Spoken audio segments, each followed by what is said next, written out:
Welcome back. Professor Morgan-Nance here, and I'm glad that you're here too.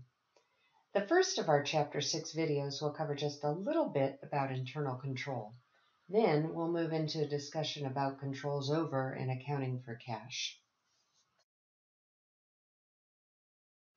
As we've discussed previously, please review these learning objectives as you progress through the chapter to ensure you're on track, and you will also find them in your chapter checklist. First of all, what is an internal control? In simple terms, it is processes that a company puts in place to protect its assets. Now, most of you run into internal controls on a daily basis at the company where you're employed, but you probably don't even know about it. Those processes that your employer requires that you go through that take extra time, those are likely to be steps the company requires to keep close tabs on its assets. Now, some of you may have learned about internal controls in other classes, but I'll give you a couple examples in a moment. Picture for a minute a small business. Owners of small companies often control the entire operation. They usually purchase all the assets, hire and manage employees, negotiate all contracts, and sign all the checks. They know from personal contact and observation whether the business is actually receiving the assets and the services they paid for, because they do it all. Now, as companies grow, the owners cannot maintain this close personal supervision. They have to delegate responsibilities to other people and rely on formal procedures to control business activities. With that as context, an internal control system, then, is a collection of policies and procedures that not only protect assets, but ensure reliable accounting, promote efficient operations, and urge adherence to company policies.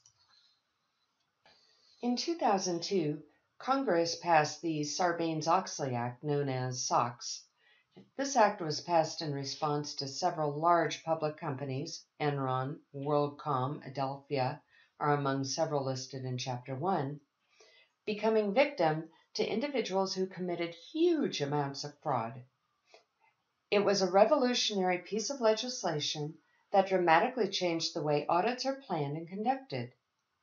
The legislation requires that managers and auditors of companies whose stock is traded on an exchange, those are called public companies, document and certify the company's system of internal controls.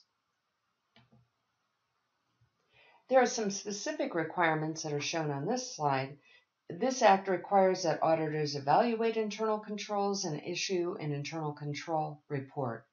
Secondly, the act requires a public oversight body. It also restricts what consulting services auditors can provide to the client. In addition, the Act places term limits on the person leading the audit. And finally, the Act imposes harsh criminal and civil penalties, including prison time and huge fines for those who violate the terms of the Act.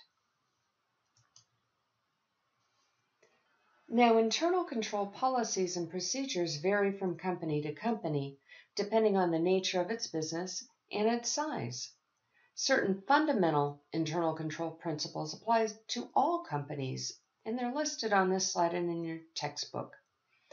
I'll briefly review them in the video, but I do also want you to read about them and understand what they mean.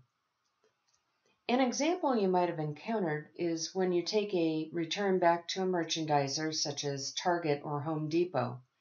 Often, they make you go to a special counter where only authorized people can process your return. Then, they make you sign a return slip authorizing the return. And finally, they won't give you cash back if you originally bought merchandise using a credit card. Notice that none of these employees works in the accounting department. The return process embodies examples of establishing responsibilities and also of dividing responsibilities so different people authorize the transaction, maintain custody of the asset, that's the refund, and record the transaction in the books. Specific other examples for each principle would include the following. For establishing responsibilities, each cashier at Walmart is assigned a different cash drawer, and are the only person who touches the cash in the drawer during their shift.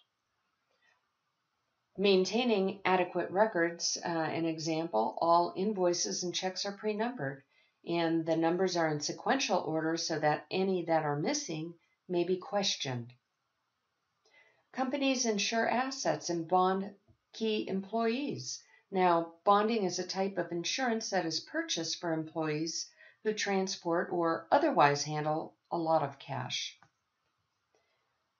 Companies separate record keeping from custody of assets, and they also divide responsibility for related transactions. We discussed this point in the merchandise return scenario a moment ago.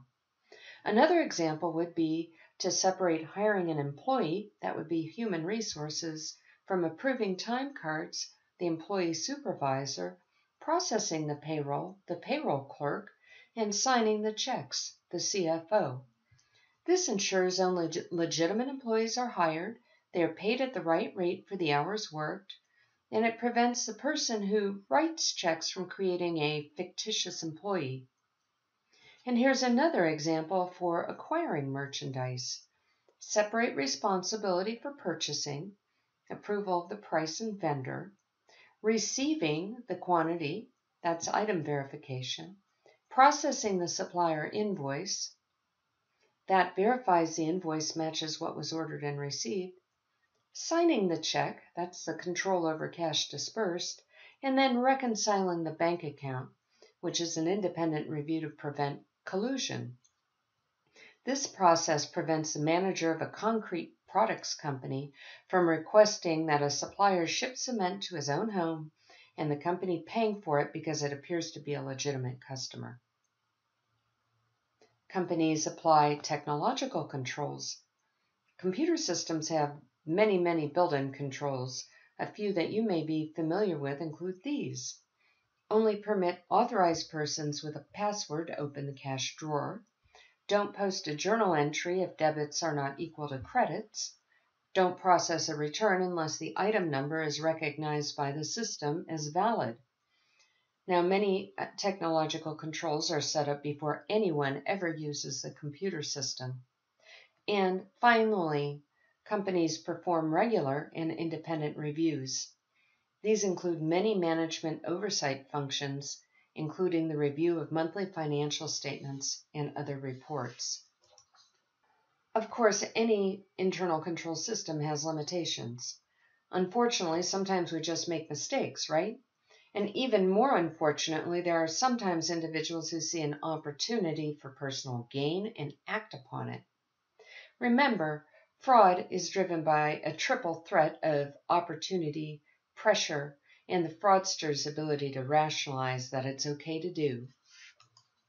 We must also keep in mind that the cost of internal controls must not exceed their benefits.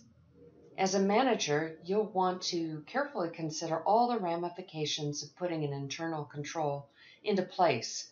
A department store could drastically cut shoplifting losses by having an armed guard escort each customer while in the store. Now, obviously, the cost of this internal control exceeds the benefit, not to mention the impact it would have on customer morale. The bottom line is that managers must establish internal control policies and procedures that have a net benefit to the company. Let's take a short break before moving on to the next section of the chapter.